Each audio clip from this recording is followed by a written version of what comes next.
चलो,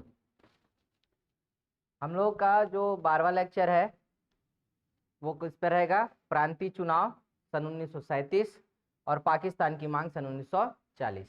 इस चैप्टर में पाकिस्तान की जहां पे मांग आएगी वहां पे सांप्रदायिकता का उदय एवं विकास भी बताऊंगा, जो हमारे चैप्टर का मूल पार्ट भी है। मेंस के सिलेबस को अगर आप लोग देखेंगे तो वहां पे एक टॉपिक लिखा हुआ है सांप्रदायिकता का उदय एवं विकास। तो सांप्रदायिकता के उदय एवं विकास से लेकर पाकिस्तान की मांग तक हम लोग इस तरीके से पूरा आज यहाँ पर डिस्कशन करेंगे। ठीक है, असहयोग आंदोलन हो गया हमारा, सविनय अवज्ञा आंदोलन भी हो गया, गोलमेज सम्मेलन भी हम लोग देख लिए, गांधी और इरविन के बीच का समझौता भी देख लिए। यहाँ तक पूरा हमारा कंप्लीट हो चुका है। अब उसके बाद क्या हुआ? उसके बाद सन 1935 का एक्ट आया और उसी एक्ट के आधार पर प्रांतीय चुनाव होने थे। और प्रांतीय चुनाव के बाद अब बिल में घुसे हुए चूहे निकले, बिल में घुसे हुए चूहे निकले। ठीक है, और वो जैसे कहते हैं ना, जैसे वर्तमान की परिदृश्य में भी ना, राजनीति में अगर कोई नई सत्ता आ जाती है, काबिज हो जाती है, तो वो छुपे हुए लोग भी निकलते हैं कि अरे भैया जी मैं भी था ऐसा वाला, ऐसी टाइप का एक माहौल था। और साथ ही ना लोगों का रंग दिखता है कि भारतीय राजनीति में हमारी स्थिति क्या है ना। और उसके बाद उनका सत्ता के प्रति लोलुपता, या कहना चाहिए कि भारतीय परिदृश्य के प्रति उनकी वास्तविक इच्छा भी दिखती है। तो यहां पर अब मूल लड़ाई चालू होगी किसकी? वह है आपके नेहरू और जिन्ना की। किसकी? नेहरू और जिन्ना की। यहां से अब वो चालू होता है। कैसे चालू होगा? वो दोनों की अपनी राजशाही अंदाज के जो रॉयल्टी की जो युद्ध का जो एक कहना चाहिए कि ईगो था ना, वो ईगो यहां से आया। ठीक है, उस पर अपन लोग क्या करते हैं, डिस्कस करेंगे। सबसे पहले हम लोग देखते हैं कि इसको 1937 का जो प्रांतीय चुनाव हुआ, जो आम चुनाव हुआ, जैसा कि हम लोगों को मालूम है कि साइमन कमीशन जो 1927 में बनाया गया था, उसने कहा था कि प्रांतों में उत्तरदायी शासन स्थापित करना होगा। प्रांतों में क्या स्थापित करना होगा? उत्तरदायी शासन। एक रिस्पॉन्सिबल गवर्नमेंट को स्टैब्लिश करने की बात करता है स्टेट में। गोलमेज सम्मेलन में भी जब ये बात आई तो गोलमेज सम्मेलन में भी ये कहा गया कि प्रांतों में उत्तरदायी शासन दिया जाएगा और केंद्र में द्वैध शासन होगा। तो उसके लिए जरूरी ये था कि क्या करना होगा? चुनाव करवाना होगा। तो 1935 के भारत शासन अधिनियम के अंतर्गत, ठीक है, यहां पर लंदन में गोलमेज सम्मेलन हुआ। गोलमेज सम्मेलन में के बाद 1935 में क्या आया? भारत शासन अधिनियम आया। और भारत शासन अधिनियम के अंतर्गत यह तय किया गया कि प्रांतों में क्या होगा? चुनाव होगा, इलेक्शन होगा। ठीक है, प्रांतों में आम चुनाव की घोषणा। अब इस आम चुनाव को सन 1936 के लखनऊ अधिवेशन में और फैजपुर अधिवेशन में, जिसके दोनों के अध्यक्ष कौन थे? पंडित जवाहरलाल नेहरू। कौन थे? पंडित जवाहरलाल नेहरू। दोनों अधिवेशनों में इसकी क्या दे दी गई? स्वीकार्यता दे दी गई। दोनों में इसकी क्या मिल गई? हमको सहमति मिल गई कि अब क्या होना है? आम चुनाव होना है और इस चुनाव में कांग्रेस भाग लेगी। क्या करेगी? कांग्रेस भाग लेगी इस इलेक्शन में। ठीक है, तब इलेक्शन हुआ। तो इलेक्शन होना कहां कहां था? तो प्रांतों में इस समय 1937 में कौन कौन से प्रांत थे जो प्रांतीय चुनाव में भाग लेते? तो ऐसे 11 प्रोविंसेस थे या 11 राज्य थे जिनमें क्या होना था? चुनाव होना था। जिनमें क्या होना था? चुनाव। कौन कौन से राज्य थे? एक था मद्रास, बिहार, उड़ीसा, मध्य प्रांत, संयुक्त प्रांत, बंबई, बंगाल, पंजाब, पश्चिमोत्तर प्रांत, यानी कि अपना नॉर्थ वेस्ट फ्रंटियर वाले या नॉर्थ वेस्ट वेस्टर्न प्रोविंसेस, जिसको हम लोग आज के दिन पाकिस्तान के नाम से जानते हैं, असम और सिंध। ऐसे 11 प्रांतों में आपके प्रांतीय चुनाव होने का डिक्लेरेशन हुआ। कितने प्रांतों में? 11 प्रांतों में। तो 11 प्रांतों में आपका क्या होगा? इलेक्शन होगा, चुनाव होगा, और इसके लिए क्या हो गए? नियम तय हो गए। ठीक, अब क्या हुआ? चुनाव हुआ और चुनाव का परिणाम क्या आया? तो चुनाव के जब परिणामों पर जब हम लोग चर्चा करते हैं तो कांग्रेस इस समय के लगभग 1585 सीटों में से 711 सीटें प्राप्त करके देश की सबसे बड़ी मेजॉरिटी के साथ में सीटें लाने वाली क्या बन गई? पार्टी बन गई। यानी कि जनता ने साबित किया था कि इस समय कांग्रेस जो है वो क्या है? सबसे बड़ी पार्टी है। ठीक है, इस समय कांग्रेस के बिना हम किसी भी संवैधानिक विकास की चर्चा जब नहीं कर पा रहे हैं, तो इतने बड़े चुनाव में कांग्रेस को जन समर्थन कैसे नहीं मिलता? ठीक, इस समय कांग्रेस को 5 राज्यों में, जिसमें मध्य प्रांत, संयुक्त प्रांत, बिहार, उड़ीसा और मद्रास। कौन कौन सा? मध्य प्रांत, संयुक्त प्रांत, बिहार, उड़ीसा और मद्रास। यहां पर स्पष्ट बहुमत प्राप्त हुआ। 5 राज्यों में बहुमत के साथ में सबसे बड़ी पार्टी कौन सी थी? कांग्रेस थी। ठीक है, और ऐसे 3 राज्य जहां पर उसने क्या है, मतलब एक बड़ी पार्टी के रूप में उभरी, लेकिन वहां पर मिली जुली सरकार बनी। कैसी सरकार बनी? मिली जुली सरकार। ऐसे 8 प्रांतों में कांग्रेस अपनी सरकार बनाने में क्या हुई? सफल हुई। और इसे कौन कौन से राज्य थे? पश्चिमोत्तर सीमा प्रांत, जहां पर खान अब्दुल गफ्फार खान का इंपॉर्टेंट रोल है। ठीक, दूसरा बंबई और तीसरा असम। यहां पर सम्मिलित रूप से अन्य दलों के साथ में मिलकर क्या बनाई गई? सरकार बनाई गई, जिसे हम मिली जुली सरकार कहते हैं। कैसी सरकार बोलते हैं? मिली जुली सरकार। ठीक है, यहां पर से 8 प्रांतों में क्या बन गया? इसके क्या बने? सरकारें बन गई। जो बड़े बड़े प्रांत थे, जैसे संयुक्त प्रांत है ना, यूनाइटेड प्रोविंस जिसको हम लोग बोलते हैं, तो संयुक्त प्रांत में गोविंद वल्लभ पंत ये क्या बने? प्रधानमंत्री बने। क्या बने? मध्य प्रांत, ये सॉरी, संयुक्त प्रांत राज्य के प्रधानमंत्री कौन बने? गोविंद वल्लभ पंत। ठीक है, मैं प्रधानमंत्री शब्द का प्रयोग कर रहा हूं तो इस बारे में ध्यान में रखना कि तत्कालीन समय में राज्यों में मुख्यमंत्री के पद की अपेक्षा क्या होता था? प्रधानमंत्री का पद होता था। किसका पद होता था? प्रधानमंत्री। उसी को बाद में क्या कहा गया है? मुख्यमंत्री कहा गया है ना। पहले वो किस पद नाम से जाना जाता था? प्रधानमंत्री नाम से जाना जाता था। ध्यान में रखना। तो जब प्रश्न पूछता है कभी कभार, तो ऐसे ही पूछता है कि मध्य प्रांत के छत्तीसगढ़ या मध्य प्रांत में छत्तीसगढ़ से पहले प्रधानमंत्री कौन बने? ऐसा प्रश्न पूछता है। तो क्या था आंसर? पंडित रविशंकर शुक्ल।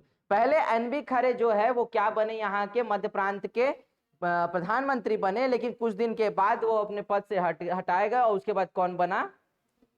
पंडित रविशंकर शुक्ल। ठीक, ऐसे ही बिहार में कृष्ण सिंह, बिहार में कौन? कृष्ण सिंह क्या बने? प्रधानमंत्री बने। ठीक है, तो ये कांग्रेस थी। तो कांग्रेस एक बड़ी पार्टी के रूप में और राजनीति में एक बहुत बड़े दल के रूप में अब क्या होगा? यहाँ पर स्थापित हो गई, यहाँ पर सामने आ गए थे। अब अगला चेहरा किसका था? मुस्लिम लीग का था, है ना। मन ही मन जिन्ना के स्वप्नों को क्या लग गई थी, है ना, जो पंख लग गए थे, जो स्वप्न पंख लगे हुए थे, वो यहाँ पर क्या हो गए? कट गए। ठीक है, इस समय मुस्लिम लीग या अन्य दलों की स्थिति क्या हुई? डॉक्टर अंबेडकर की पार्टी इंडिपेंडेंस लेबर पार्टी ने मुंबई में 13 सीटें जीती। मात्र कितने सीटें जीती? 13 सीटें। लेकिन सरकार किसने बनाया? कांग्रेस ने बनाया। यहां पर पंजाब में यूनियनिस्ट पार्टी और मुस्लिम लीग दोनों ने, और मुस्लिम लीग के हयात खान का नेतृत्व था यहाँ पर, वही क्या बने? प्रधानमंत्री बने। पंजाब में क्या कौन बना? हयात खान प्रधानमंत्री बनता है। तो पंजाब में मुस्लिम लीग के साथ में इसने क्या बनाया? गठबंधन किया, मिलीजुली सरकार बनाई। स्पष्ट बहुमत नहीं था, मुस्लिम लीग कई सरकार नहीं बना पा रही थी। बंगाल में कृषक प्रजा पार्टी और मुस्लिम लीग, जहां पे फजलुल हक का इंपॉर्टेंट रोल था। किसका? फजलुल हक। तो यहाँ पे बंगाल में कृषक प्रजा पार्टी और मुस्लिम लीग क्या बना रहे हैं? मिलकर सरकार बना। ठीक है, तो ऐसे 11 प्रांतों में से 8 बड़े प्रांतों में किसने सरकार बनाई? कांग्रेस ने। ठीक है, किसने बनाई? कांग्रेस ने। ठीक है, और 3 पे अन्य लोग। क्लियर है? यहां तक समझ में आया? तो ये प्रांतीय चुनाव के बाद का एक कहना चाहिए कि हमको क्या दिख गया? एक भारतीय राजनीति का स्वरूप दिख गया कि आने वाले समय में देश की राजनीति का वर्चस्व किस पार्टी के हाथों में होगा। तो किस पार्टी के हाथों में आया? कांग्रेस के हाथों में आया। तो कांग्रेस का एक लंबा क्या है? राजनीतिक इतिहास है फिर, है ना। वर्तमान के तरीके के एजेंडे और उद्देश्य वाली कांग्रेस नहीं है ये। उस समय के कांग्रेस की अस्मिता और उस समय कांग्रेस के उद्देश्य और उस समय कांग्रेस का कार्य करने की प्रणाली, वो दोनों डिफरेंट थी ना, और ना उस तरीके के नेता आज है। समझ में आया? ठीक, आगे बढ़ते हैं हम लोग। यहाँ पे हम लोग क्या देखेंगे कि इंग्लिश में है। इस समय जब प्रांतीय सरकारें चुनी गई थी, ठीक 2 साल के बाद क्या प्रारंभ हुआ? द्वितीय विश्व युद्ध चालू हुआ। 1939 टू 1945। ठीक है, द्वितीय विश्व युद्ध चालू हुआ। द्वितीय विश्व युद्ध को रोकने के लिए या भविष्य में कभी भी विश्व युद्ध जैसी समस्या उत्पन्न ना हो, और ऐसे समय के लिए हम व्यवस्था क्या करेंगे? प्रथम विश्व युद्ध में यह तय किया गया था। और प्रथम विश्व युद्ध में तत्कालीन समय की व्यवस्था बनाते हुए सन 1918 में राष्ट्र संघ की क्या की गई थी? स्थापना की गई थी। किसकी स्थापना की गई थी? राष्ट्र, ताकि भविष्य में कभी क्या ना हो सके? ऐसा विश्व युद्ध दोबारा ना हो सके, ठीक है, लेकिन विश्व युद्ध हुआ और दूसरा हुआ, ठीक है, दोबारा क्या हुआ, विश्व युद्ध हुआ। वर्साय की संधि में जिस प्रकार की शर्तें और जो जिस प्रकार से जर्मनी का अपमान किया गया था, वह उसी समय वुड्रो विल्सन ने कहा था वर्साय की संधि में कि द्वितीय विश्व युद्ध के जो बीज हैं वह प्रथम ये वर्साय की संधि में बो दिए गए हैं, या वर्साय के महल में बो दिए गए हैं। हिटलर सारी चीजें देख रहा था, ठीक है, एक सिपाही के रूप में था वो, और हिटलर इस चीज को जानता था कि अपने देश की अस्मिता को कैसे बचाना है। इतने कहना चाहिए कि निम्न स्तर के शर्तों को स्वीकार करके अपनी फजीहत बचाने में कौन लगा था, जर्मनी लगा था। लेकिन जब बाद में एक तानाशाह के रूप में या नाजीवाद के उदय के साथ में कौन उभरा, हिटलर उभरा, तो उसने देश का इतिहास ही बदल दिया। हिटलर ने जर्मनी के इतिहास से वो पन्ने ही जलवा दिए, वो किताबें ही जलवा दी जिसमें प्रथम विश्व युद्ध में जर्मनी की हार का क्या था, इतिहास था, पूरा बदल दिया उसको। इवनली स्कूलों में और कई एजुकेशन के किताबों में उसने अपनी जीवनी पढ़वाई।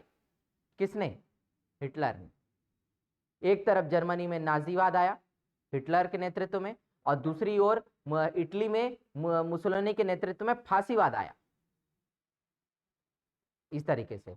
तो एक द्वितीय विश्व युद्ध को होने से रोकना संभव नहीं था, और राष्ट्र संघ अपनी इस भूमिका में पूरी तरीके से क्या हुआ था, विफल हुआ। और उसी के बाद में हम देखते हैं कि सन 1945 में राष्ट्र संघ की क्रियाकलापों को बदलते हुए, है ना, और उसमें स्थायी सदस्यों के और कहना चाहिए कि अस्थायी सदस्यों के मापदंड, सारी चीजों को सुधारते हुए बाद में संयुक्त राष्ट्र संघ की स्थापना की गई, है ना। पहले में तो विफल ही हो गया राष्ट्र संघ, और उसी का परिणाम था कि जैसे द्वितीय विश्व युद्ध चालू हुआ तो उसका प्रभाव भारत पर भी पड़ा, पहले भी पड़ा था और अब भी पड़ा। इस समय के तत्कालीन वायसराय लॉर्ड लिनलिथगो, क्या नाम है, लिनलिथगो, ठीक है, तत्कालीन वायसराय थे सन 1939 में। उन्होंने बिना किसी तरीके से भारतीय सरकार से चर्चा किए हुए या कांग्रेस से चर्चा किए हुए या भारतीयों से बिना चर्चा किए हुए ये कह दिया कि द्वितीय विश्व युद्ध में ब्रिटेन की तरफ से भारत शामिल होगा। चर्चा कर दिया उसने सीधा। मैं क्या बताया, द्वितीय विश्व युद्ध का आरंभ हुआ सितंबर 1939 में, जो कब तक चला, सन 1945 तक, ठीक है। और यहीं पे हमारे राष्ट्रीय आंदोलन की असली लड़ाई लड़ी।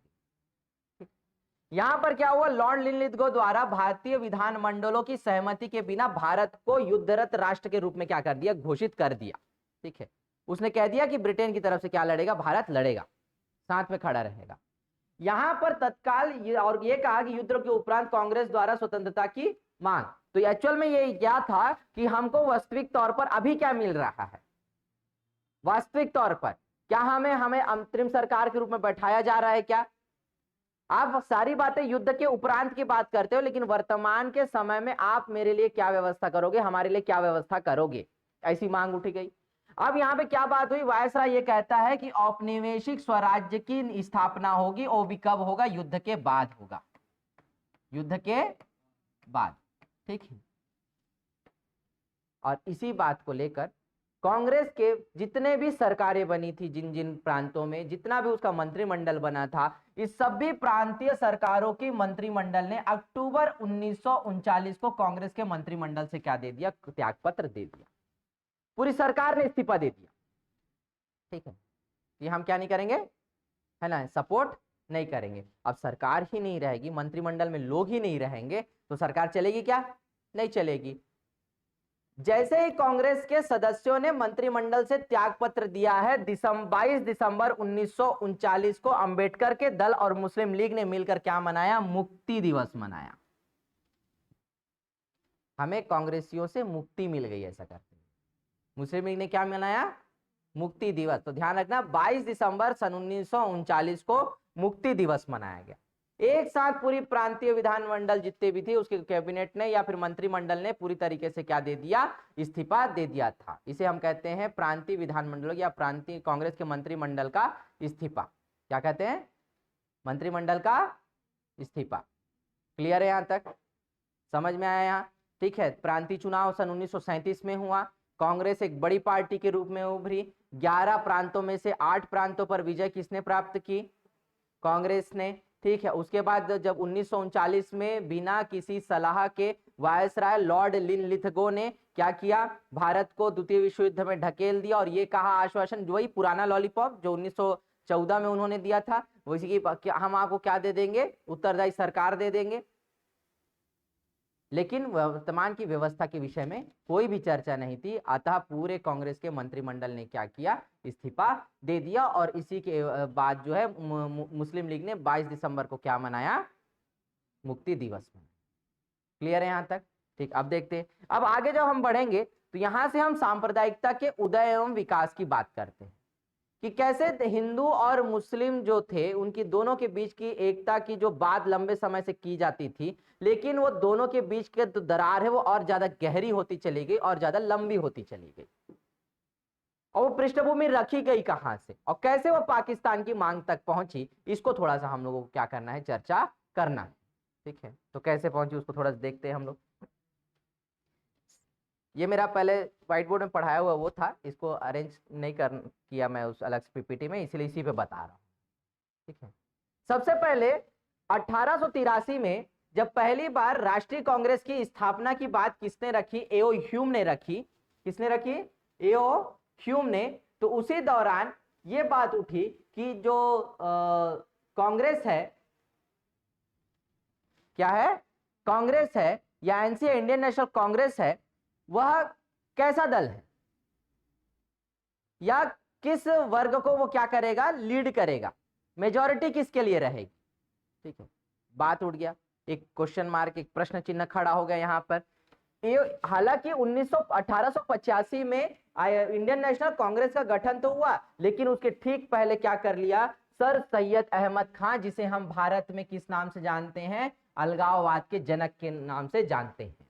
ठीक है, उनके चिंता यह थी कि मुस्लिमों का हित कहां जाएगा। किसका हित? मुस्लिमों का हित। तो मुस्लिमों के हित को सुरक्षित रखने के लिए 1883 में, इस समय सर सैयद अहमद खान ने 1886 में मोहम्मदन एंग्लो ओरिएंटल एसोसिएशन की स्थापना की। और क्योंकि उसके पीछे का रीजन क्या है, क्योंकि एक वर्ग जो है जो इनके साथ में, जिसमें कहना चाहिए कि एक तो तत्कालीन वायसराय लॉर्ड मिंटो का सचिव भी था, वो उनको हमेशा क्या करता था, इस बात में पिंच करता रहता था, है ना, भड़काना।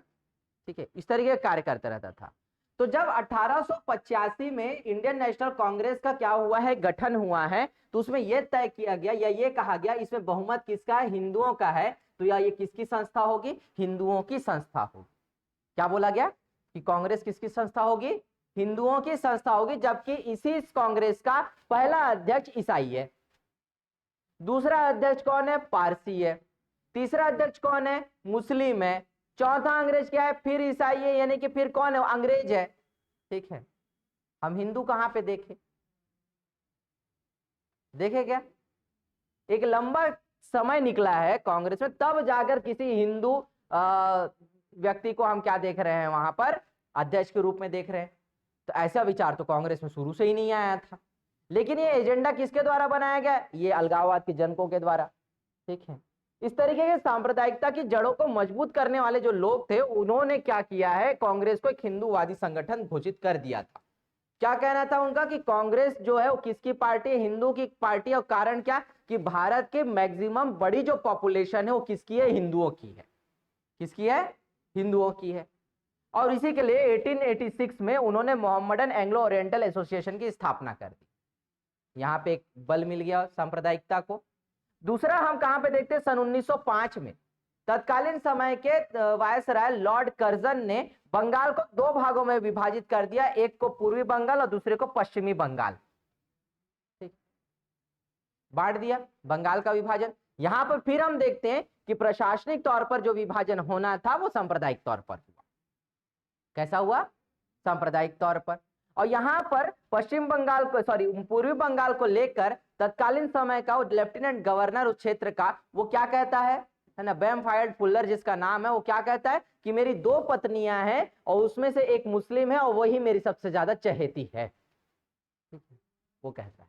ठीक है, किसके लिए कहता है, पूर्वी बंगाल के लिए कहता है। आप मतलब फिर से मुस्लिम वर्ग को तवज्जो दे के सांप्रदायिकता की जड़ों को और क्या कर रहे हो, गहरा कर रहे हो। अब अगला जो आया समय सन 1906 में, यहां पर सांप्रदायिकता को एक लीगल स्टैंप मिल गया। और लीगल स्टैंप क्या था? सन 1906 का मुस्लिम लीग का गठन।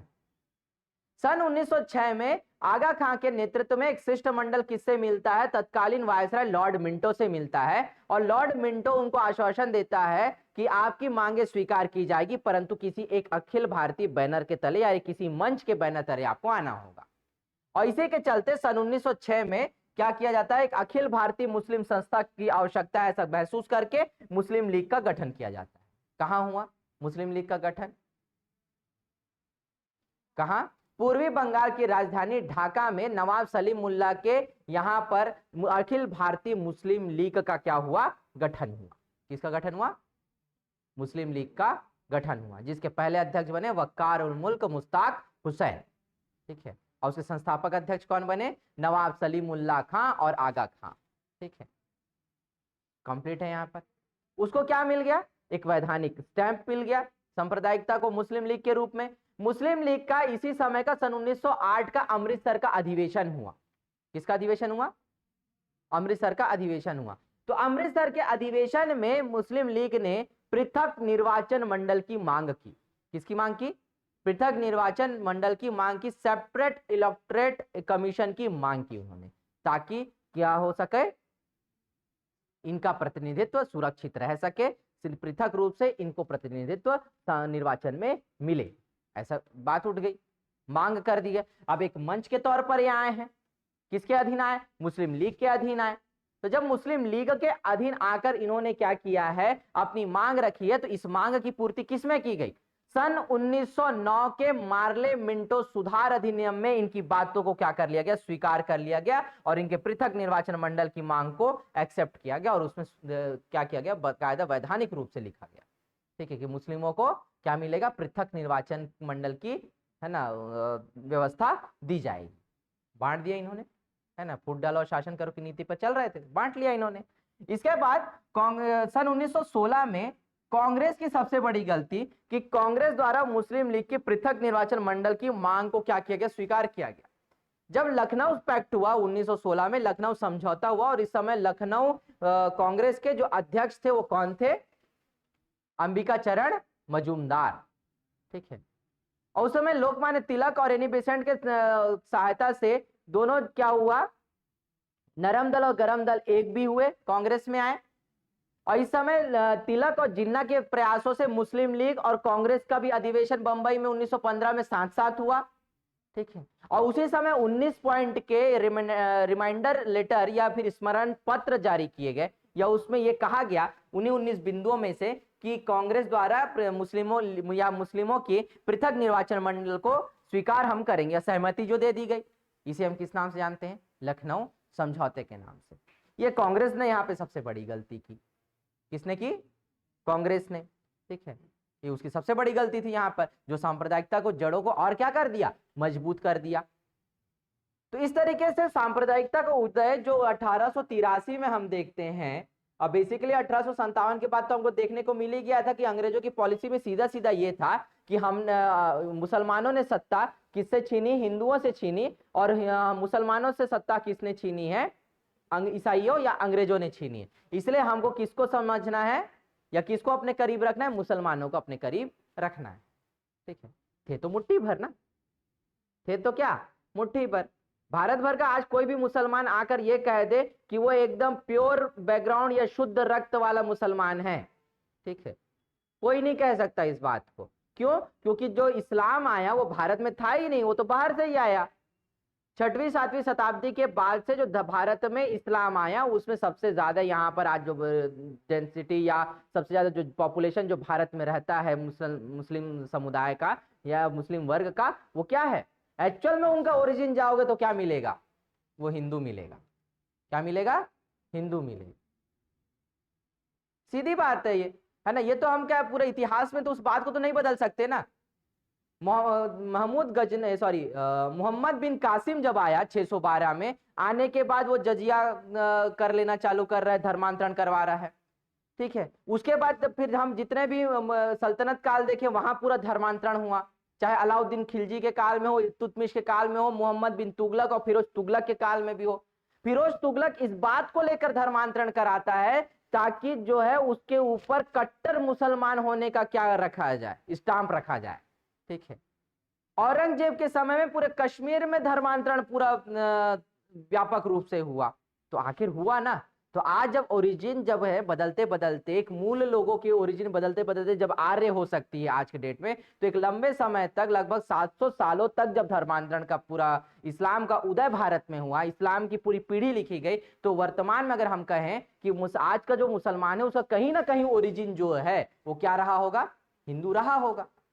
तो वो जो जो एक बीच में हिंदू मुस्लिम एकता को स्थापित करने के लिए भक्ति आंदोलन, सूफी आंदोलन, ऐसे तमाम जो संतों के माध्यम से भी जो प्रयास हुआ, समाज सुधारकों के माध्यम से जो प्रयास हुआ, उस प्रयास की जो जड़ें हैं, या कहना चाहिए कि जो उन दरारों को भरने का जो प्रयास है ना, वो बिल्कुल क्या किया जा रहा था, यहाँ पर अंग्रेजों के द्वारा खराब किया जा रहा है। ठीक है, वो दरार और गहरी की गई, वो गड्ढे और ज्यादा गहरे किए गए। ठीक है, वो खाई पाट नहीं सके हम आज तक। ठीक है, वो हिंदू मुस्लिम एकता की वो जो खाई है ना, वो अब इतनी गहरी हो चुकी है, उसको पाटना मुश्किल है।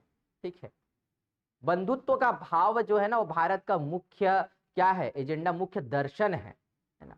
लेकिन जो इस तरीके की जो खाई बनाई गई ना, वो हमारे लिए क्या हो गया, बहुत ज्यादा दर्दकारी। ठीक है, 1916 में ये हुआ। अब यहाँ पर 1919 में क्या हुआ, मॉन्टेग्यू चेम्सफोर्ड सुधार अधिनियम आया, और इसी समय पे हमको और संवैधानिक रूप से मदद किसको मिलती है, मुसलमानों को मिलती है। यहाँ पे एक एजेंडा और क्या आया, खिलाफत आंदोलन, और गांधी जी की आलोचना सबसे ज्यादा यहीं पे की गई।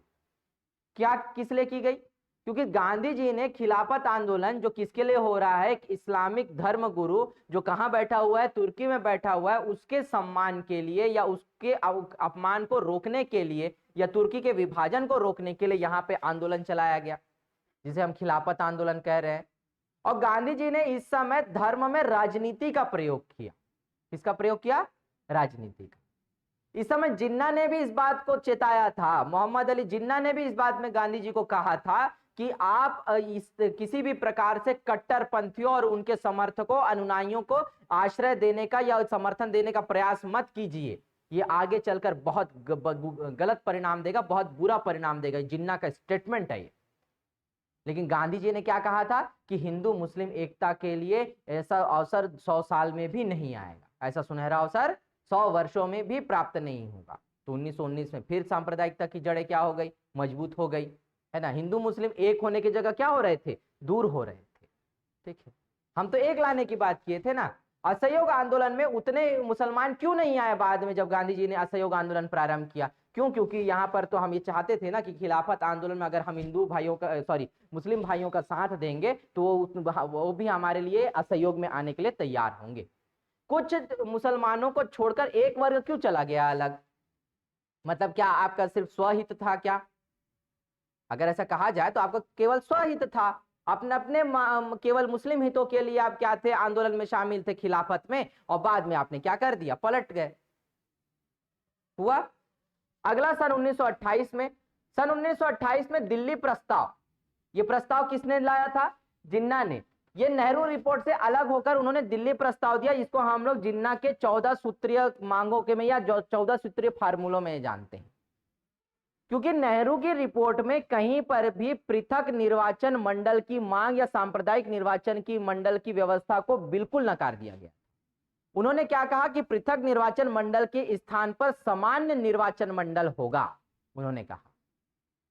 अब जिन्ना को याद आया कि कांग्रेस और लीग के बीच में जो लखनऊ समझौता हुआ था या कांग्रेस लीग समझौता हुआ था, उसमें कांग्रेस ने स्वीकार किया था कि सांप्रदायिक निर्वाचन की मंडल की क्या व्यवस्था मुस्लिमों के लिए की जाएगी। और उसके अलावा भी मुस्लिमों के अलग अलग हितों की बात किसमें की गई है, उसके 14 सूत्री मांगों में की गई, मोहम्मद अली जिन्ना ने। ठीक, लेकिन यहां पर नेहरू रिपोर्ट में पृथक निर्वाचन मंडल को क्या किया गया था, अस्वीकार किया गया, है ना। जिन्ना के 14 सूत्रीय मांग इस समय हम लोग देखते हैं। ठीक है, उसके बाद सन 1930 में, तो सन 1930 में मुस्लिम लीग का जो अधिवेशन हुआ, इसके अध्यक्ष थे मोहम्मद इकबाल। और आप लोग को याद होगा कि सेकंड गोलमेज सम्मेलन जो हुआ, है ना, ये तो फर्स्ट गोलमेज सम्मेलन में भी जिन्ना गया था। सेकंड में भी नहीं, शायद फर्स्ट में, हाँ फर्स्ट में गया था और सेकंड में भी गया। तो उस समय पहले वाले में जिन्ना और आगा खां और दूसरे वाले में मोहम्मद इकबाल और जिन्ना, ये दोनों गए थे। पहले में ही मुस्लिम लीग ने ये तय किया था कि हमको पृथक निर्वाचन जो मंडल है उसका क्या हो, विस्तार हो। दलितों ने डिमांड किया, यानी अंबेडकर ने डिमांड किया था कि दलितों को पृथक निर्वाचन मंडल मिलना चाहिए 1930 के पहले गोलमेज सम्मेलन में। जिन्ना और आगा खान यानी मुस्लिम लीग ने ये वो किया कि मांग रखी कि इसका विस्तार हो, और रियासत के लोगों ने ये कहा था कि अखिल भारतीय संघ की स्थापना। इतनी बातें हुई थी पहले वाले में, है ना। दूसरे वाले में फिर ये गए थे। तो उसी समय सन 1930 के मुस्लिम लीग के इलाहाबाद अधिवेशन के अध्यक्ष जो बने वो कौन बने, मोहम्मद इकबाल। ये वही मोहम्मद इकबाल है जिसने गीत लिखा था, सारे जहां से अच्छा हिंदुस्तां हमारा, हम बुलबुलें हैं इसकी ये गुलसिता हमारा। ठीक है, ये वो मोहम्मद इकबाल है। और इसी मोहम्मद इकबाल ने यहाँ पर अपने अध्यक्षीय भाषण देते हुए ये कहा था कि हम मुस्लिम भाइयों के लिए एक पृथक राष्ट्र होना चाहिए, एक राज्य होना चाहिए। तो कहना चाहिए कि उसने स्पष्ट रूप से अलग राज्य की मांग तो नहीं की, लेकिन उसके अध्यक्षीय भाषण में 2 राष्ट्र का सिद्धांत था। किसका सिद्धांत था, 2 राष्ट्रों का सिद्धांत था। किसके, मोहम्मद इकबाल के। ठीक, यहाँ पे सन 1931 में जब गोलमेज सम्मेलन में शामिल होने के लिए मोहम्मद अली जिन्ना गए, तो उनको वहां पे कैम्ब्रिज विश्वविद्यालय में पढ़ने वाला एक स्कॉलर मिला, एक छात्र मिला, इसका नाम था चौधरी रहमत अली। क्या नाम था, चौधरी रहमत अली। इसने पाक शब्द से एक शब्द निकाला था, पाकिस्तान। इस पाकिस्तान फार्मूला को किसको बताया, जिन्ना को बताया। पाकिस्तान फार्मूला किसको बताया, जिन्ना को बुलाया। ये पाकिस्तान फार्मूला क्या था, PAKS। PAKS, P से पंजाब, K से कश्मीर, सॉरी P से पंजाब, A से अफगानिस्तान, K से कश्मीर और S से सिंध। ठीक है, और इसी से क्या बना था, पाकिस्तान। ठीक है, पाक शब्द से क्या बनाया, पाकिस्तान। तो ये उसने इस तरीके से फॉर्मूला निकाला, और इतना जो क्षेत्र है वो किसमें शामिल होना चाहिए, पाकिस्तान राष्ट्र में शामिल होना चाहिए। ये किसकी मांग थी, या ये फॉर्मूला किसने दिया था, चौधरी रहमत अली ने दिया था। किसको दिया था, जिन्ना ने। अभी तक जिन्ना के दिमाग में 2 राष्ट्रों की बात नहीं है, मुस्लिमों के अलग राष्ट्रों की बात ही नहीं थी जिन्ना के दिमाग में। वो 1937 के बाद आया। कब आया, 1937 के बाद। ठीक, अब यहां पर सन 1935 में हम जानते हैं कि भारत शासन अधिनियम जो आया, ठीक है, तो उसमें ये डिक्लेयर किया गया कि चुनाव होगा। प्रांतों में उत्तरदायी शासन देने के लिए क्या होना है, आम चुनाव होना है। तो आम चुनाव कब हुआ, सन 1937 में। ठीक है, अब यहां पर आम चुनाव में 11 प्रांतों में 8 प्रांत किसको मिले, कांग्रेस को मिले। 2 में गठबंधन के साथ सरकार कौन बना रहा है, मुस्लिम लीग बना रहे हैं। यहां पर ना इस्लाम खतरे में है की राजनीति आई। किसकी राजनीति आई, इस्लाम खतरे में है। ठीक है, कुछ भी होता है तो वही तो निकलता है, इस्लाम खतरे में है। मोहम्मद अली जिन्ना की इच्छा यह थी कि कुछ प्रांतों को उसको साथ में कांग्रेस साथ समझौता होकर उसको प्रधानमंत्री बनने दिया जाए, उनकी राजनीतिक इच्छा थी। और एक्चुअल में जब 1937 का जो ये चुनाव हुआ तो मुस्लिम लीग और मोहम्मद अली जिन्ना के राजनीतिक अस्तित्व का प्रश्न आ गया था कायदे से। मोहम्मद अली जिन्ना को यह समझ में आ गया कि यहां से अब मेरा राजनीतिक करियर खत्म हो सकता है, तो इसीलिए वो जब नेहरू से मिलकर बाहर निकलते हैं तो उनका एक नारा लगता है कि जहां जहां पर कांग्रेस का शासन है वहां पर मुस्लिम सुरक्षित नहीं है। ठीक है, जबकि आज के डेट में देखोगे ना सबसे ज्यादा मुस्लिम सदस्य तो कांग्रेस के ही होंगे, वर्तमान कांग्रेस में। ठीक है, उस पर नहीं जाऊंगा मैं उधर। तो यहां पर क्या, उसे सीधा नारा लगा दिया कि जहां जहां कांग्रेस के शासन है वहां इस्लाम क्या है, खतरे में है। तो इस्लाम खतरे में है ऐसा नारा लगा दिया। सन 1938 में उन्होंने एक पीरपुर समिति का गठन किया। किसका गठन किया, पीरपुर समिति का। ठीक, अब इस पीरपुर समिति में अध्यक्ष जो थे वो कौन थे, मोहम्मद अली जिन्ना। और इस जांच के लिए ये कमेटी बैठाई थी कि क्या कांग्रेस के शासन काल में या शासन क्षेत्र में या राज्य में इस्लाम सुरक्षित है या नहीं। अब यहां पे देखो ट्विस्ट क्या था, आरोप लगाने वाला भी वही, आरोप का जांच करने वाला भी वही, है ना, तो आरोप का परिणाम क्या आएगा, पॉजिटिव ही आएगा। ठीक है, जब आप ही जांच करता हो, आप ही आरोप लगा रहे हो, ठीक है, तो आएगा भी तो परिणाम वही ना। ठीक है, फिर क्या हुआ 39 में बिहार शरीफ आयोग का गठन हुआ फजलुल हक के नेतृत्व में। किसके नेतृत्व में, फजलुल हक। ठीक है, सेम चीजें है ना, बस सिर्फ राग अलाप रहे हैं। बाद में इनको कुछ चीजों पे सफलता भी मिली है ना, जैसे यहाँ पर है ना 109 जो सीट है बाद में ना मुस्लिम लीग के लिए आई, मैं है ना बता दूंगा उसको बाद में। ठीक है, तो यहाँ पर है ना ये छूट जाएगा। तो 1939 में बिहार शरीफ आयोग का क्या हुआ, गठन हुआ। उसके अध्यक्ष कौन बने, फजलुल हक बने, जो मुस्लिम लीग से ही है। किससे है, मुस्लिम लीग से। और क्या जांच कर रहे हैं इन लोग कि इस्लाम खतरे में है। ठीक है, हमेशा खतरे में रहता है, पता नहीं मेरे को समझ में ही नहीं आया आज तक। ठीक है, ना तो मैं उनके लिए कुछ बोल रहा हूँ, ना तो कोई कुछ उनके लिए और बोल रहा है, ना तो उनके लिए हम तलवार लेके खड़े हैं, लेकिन इस्लाम खतरे में। ठीक है, समझ में ही नहीं आया आज तक मेरे। ठीक, अब यहां पर क्या हुआ, 23 मार्च 1940 मोहम्मद अली जिन्ना, मुस्लिम लीग का क्या था, लाहौर अधिवेशन। किसका अधिवेशन था, लाहौर अधिवेशन। किसका, मुस्लिम लीग। ठीक है, अब यहां पर क्या डिमांड उठ गई, पाकिस्तान की। अभी वो याद आ गया उसको, पता है, वो अचानक याद आया किसको, जिन्ना को। क्या याद आया, पाकिस्तान फॉर्मूला। किसने दिया था, चौधरी रहमत अली ने। कैम्ब्रिज विश्वविद्यालय का क्या था, वो स्कॉलर था, स्टूडेंट था, छात्र था। उसको फॉर्मूला याद आ गया, यहीं पे उन्होंने चेप दिया फॉर्मूले। ठीक है, मोहम्मद अली जिन्ना ने। किसने, मोहम्मद अली जिन्ना ने। तो मोहम्मद अली जिन्ना ने यहाँ पर पाकिस्तान मांग को क्या कर लिया, खड़ा कर दिया। और बाद में जब सन 1942 में लोग करो या मरो, या गांधी जी करो या मरो का नारा दे रहे हैं, तो इस समय मुस्लिम लीग और मोहम्मद अली जिन्ना किसका नारा दे रहे थे, बांटो और भागो का नारा दे रहे थे।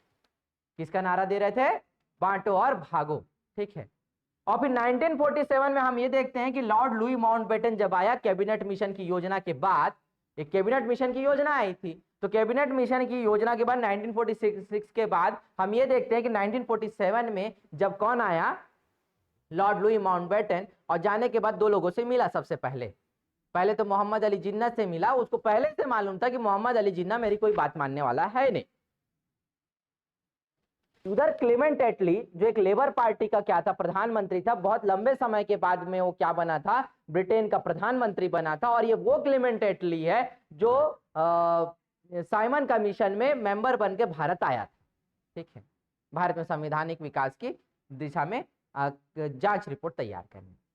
तो वो क्लेमेंट एटली जानता था कि भारत को किस तरीके से क्या करना है, डील करना है। तब इस समय के सबसे डायनामिक, हैंडसम और सबसे कहना चाहिए कि ब्रिटेन का लॉयल पर्सन को यहाँ का क्या बनाता है, गवर्नर जनरल बनाता है, वायसराय बनाता है। उसका नाम था लॉर्ड लुई माउंटबेटन।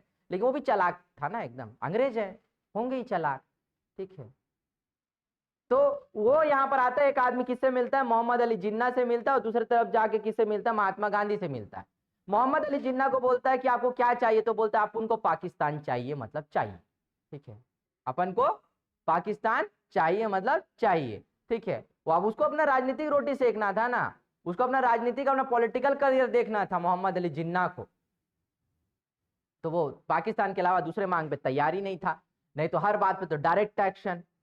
ठीक है, सीधे उसके थॉट में सिंगल ही एक ही चीज थी, डायरेक्ट एक्शन। आप वो मूवी देखना ना गांधी, उसमें भी उसके कैरेक्टर को दिखाया गया है उसी तरीके से। हम डायरेक्ट एक्शन करेंगे, मतलब हर जगह मार काट नहीं होता, कट्टा नहीं निकाल लेंगे अपन लोग, है ना, बातचीत करके कुछ मसला निकलता है तो उस मसले को भी संभालना है। अब दूसरी तरफ वो किस तरफ गए, है ना, गांधी जी की तरफ गए, है ना। ये त्रासदी का दिन था इसलिए लाल रंग से लिखा हूं इसको मैं। तो इधर दूसरी तरफ अब लॉर्ड लुई माउंटबेटन किसके पास में जाते हैं, गांधी जी के पास में जाते हैं। ठीक है, और गांधी जी पहले ही दिल्ली कार्यालय में बोल चुके होते हैं, जब एक तरफ सरदार वल्लभ भाई पटेल बैठे हुए हैं, एक तरफ नेहरू बैठे हुए हैं, और बीच में गांधी जी। सरदार पटेल बोलते हैं कि जब शरीर में किसी भाग को संक्रमण हो जाता है या कैंसर हो जाता है ना, और बाकी शरीर की तरफ जब वो फैल रहा है, तो आपको ये मतलब उस हिस्से को ना काट के अलग कर देना चाहिए। सीधी बात, वो क्या कहे, शरीर के उस भाग को काट कर अलग कर देना चाहिए ताकि बाकी पूरा शरीर क्या रहे, सुरक्षित रहे। इधर नेहरू पटेल की बात को ना समर्थन देते हैं कि नेहरू सही कह, सॉरी पटेल सही कह रहे हैं, ऐसा कहते हैं। तो फिर उसके बाद बापू का डायलॉग, वो तो राष्ट्रपिता थे ना, इमोशनल डायलॉग और डायलॉग डिलीवरी में तो उन्होंने महारत हासिल की थी। इतना बड़ा डायलॉग तो बॉलीवुड की मूवीज में नहीं आता जितना तो गांधी जी और नेहरू ने दे दिया होगा एक साथ पूरे भारतीय इतिहास को। ठीक है, तो गांधी जी ने उस समय कहा, क्या कहा कि अगर देश का विभाजन होगा तो मेरी लाश पर से हो। क्या कहा उन्होंने, अगर आप और कांग्रेस चाहती है कि देश का विभाजन होगा तो आप ये सोचते रहिए, लेकिन मैं ये चाहता हूं अगर देश का विभाजन होगा तो मेरी लाश पर से होगा। ठीक है, गांधी जी जिंदा थे, गांधी जी जिंदा थे, है ना। ये हमारा सौभाग्य कि उन्होंने स्वतंत्र भारत में क्या ली, सांस ली। अब गए गांधी जी के पास में लॉर्ड लुई माउंटबेटन, अभी स्टेटमेंट तो दे ही चुके थे ना, अब क्या जाके तो उन्हीं को से बातचीत करनी थी, पूरे कांग्रेस से बात करते थे, इसे एक अकेले आदमी से बात करो। अब बाकी कांग्रेस तो समझ चुकी थी कि विभाजन के अलावा कोई दूसरा तो हमारे पास में क्या नहीं है, रास्ता तो है ही नहीं। तो अब गए गांधी जी के पास, उसका हाथ थामा, बापू मैं आया हूं, अब कुछ तो बात कर लो।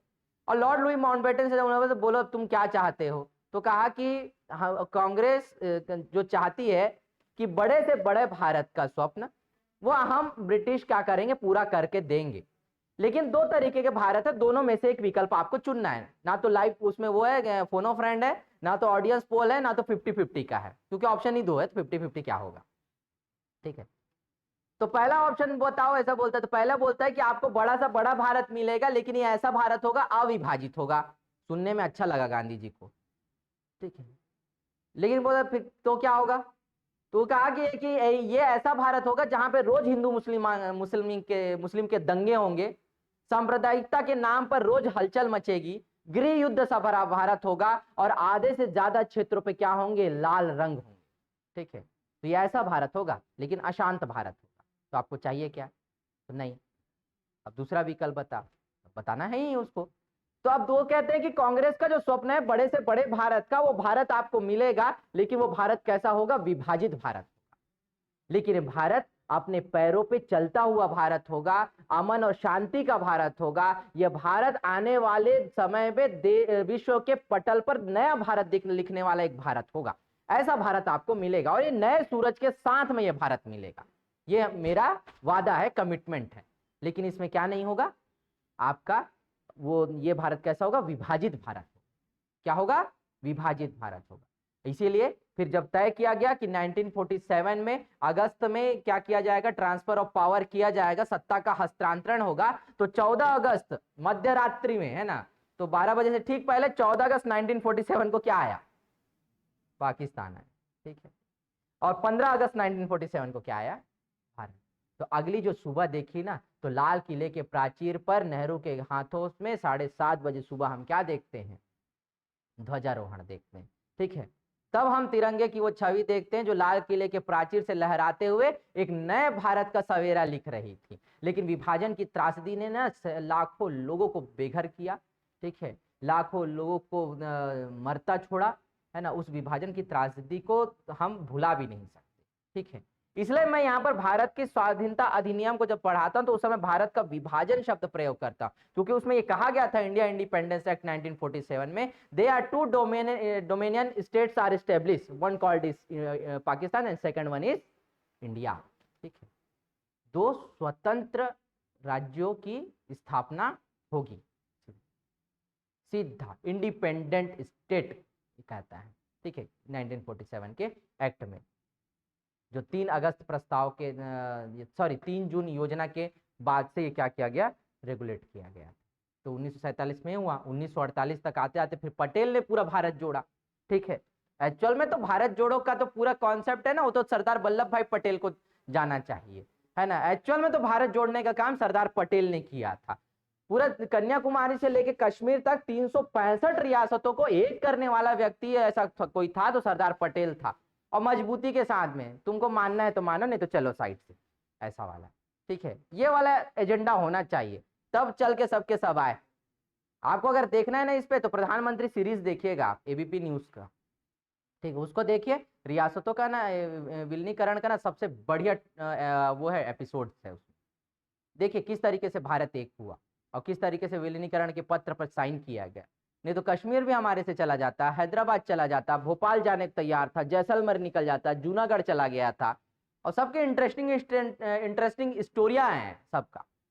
अब यहाँ पे पाकिस्तान की जो मांग उठी थी ना 23 मार्च सन 1940 को, इसको मैं आपको बता भी चुका, एक बार और क्लियर कर रहा हूँ कि मुस्लिम लीग का इलाहाबाद का जो अधिवेशन हुआ उसमें जो अध्यक्ष कौन थे, मोहम्मद इकबाल। ये वही मोहम्मद इकबाल था जिसने सारे जहां से अच्छा लिखा है, ठीक है, और उसी ने द्विराष्ट्र का सिद्धांत दिया है ना, ये धर्म के आधार पर पृथक राज्य की मांग। यहाँ पे द्विराष्ट्रीय सिद्धांत यहीं पे दिया। प्रश्न पूछा जाता है कि किस व्यक्ति ने द्विराष्ट्रीय सिद्धांत दिया था, तो याद रखना कि मोहम्मद इकबाल है। वो कौन है? मोहम्मद इकबाल। पश्चिमोत्तर भारतीय मुस्लिम राज्य की इसने बात की थी। और मैंने बता दिया पाकिस्तान नाम का फार्मूला कौन लेके आया था, चौधरी रहमत अली लेके आया था। और उसने पंजाब, अफगान, कश्मीर, सिंध और बलूचिस्तान, उसमें बलूचिस्तान उसमें ऑलरेडी ऐड होता है, ठीक है। तो ऐसे पाक शब्द से PAKS, पाकिस्तान, अफगान, कश्मीर और सिंध, है ना, तो सिंध की बात करेंगे तो बलूचिस्तान उसमें आता है उस समय का, ठीक है। तो ये हुआ। और उसके बाद 23 मार्च 1940 को मुस्लिम लीग का लाहौर अधिवेशन हुआ। उस लाहौर अधिवेशन में औपचारिक रूप से पाकिस्तान की घोषणा किसने की? मोहम्मद अली जिन्ना ने। किसने की?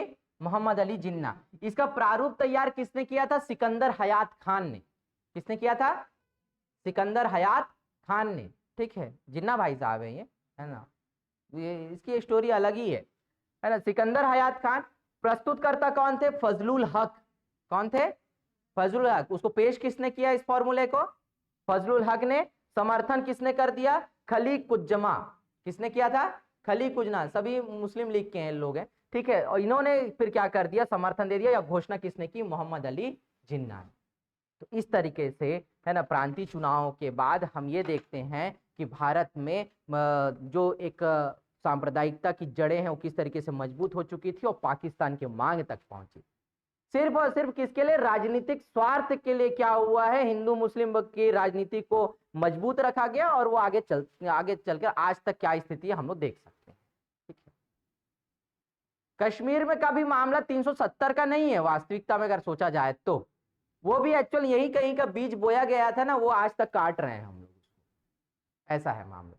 तो कायदे से आप लोगों को समझ में आया होगा, क्योंकि अब चैप्टर अंतिम में आ गया है। कल इसके बाद का जो अब छोटे छोटे, अब क्योंकि द्वितीय विश्व युद्ध का समय हुआ था, प्रांतीय चुनाव मंडलों ने इस्तीफा दे दिया था, तो उसके बाद अब अगस्त प्रस्ताव आया, क्रिप्स मिशन आया, शिमला सम्मेलन हुआ, वेवेल योजना लाई गई, कैबिनेट मिशन आया, और उसके बाद भारत का विभाजन हुआ। इतना बस थोड़ा सा और बचा है, 1-2 क्लास, और उसके बाद पूरा ये क्या, इंडियन नेशनल मूवमेंट खत्म, ठीक है। मतलब उसके बाद हम लोग ये कर सकते हैं कि भारत का झंडा लहरा सकते हैं, ठीक है, कि हम क्या हो गए? आजाद हो गए। वो तो अभी बताया हूं ना क्या हुआ, ऐसा कर, है ना। हम तो आजाद ही हैं, हमको कौन रोक सकता है, ठीक है। पढ़ाई में कह रहा हूं मैं, ठीक है। ठीक है, समझ में आया? यहाँ तक क्लियर है एकदम पूरा? तो ये पूरा कॉन्सेप्ट को समझ लोगे स्टोरी की तरह ना, तो एक एक चीज याद रहेगी। डेट का कोई भी इशू नहीं है, ठीक है। डेट आराम से याद होता है, बस उसको याद करने के लिए आपको घटना अच्छे से और स्टोरी याद होनी चाहिए, है ना। तो उसको ध्यान में रखो। जैसे मैं हमेशा एक लाइन बोलता रहता हूँ ना कि मैं सिंस 1947 से जी रहा हूँ करके, तो उसका मतलब यही है कि उस दौरान से लेकर आज तक जो है ना, एक एक याद, एक एक पहलू, एक एक स्टोरी को ना याद रखना पड़ता है, तो ये डेट्स याद हो जाते हैं आराम से। इतिहास को ना याद रखने की सबसे अच्छी चीज क्या है, मैं बता रहा हूं कि जब भी आप कोई घटना पढ़ते हो ना, उस घटने को ना जीवंत रूप देने का प्रयास करो। इमेजिनेशन पावर, आज के डेट में ना यही इमेजिनेशन ना AI टेक्नोलॉजी में आ गया है। आर्टिफिशियल इंटेलिजेंस क्या है?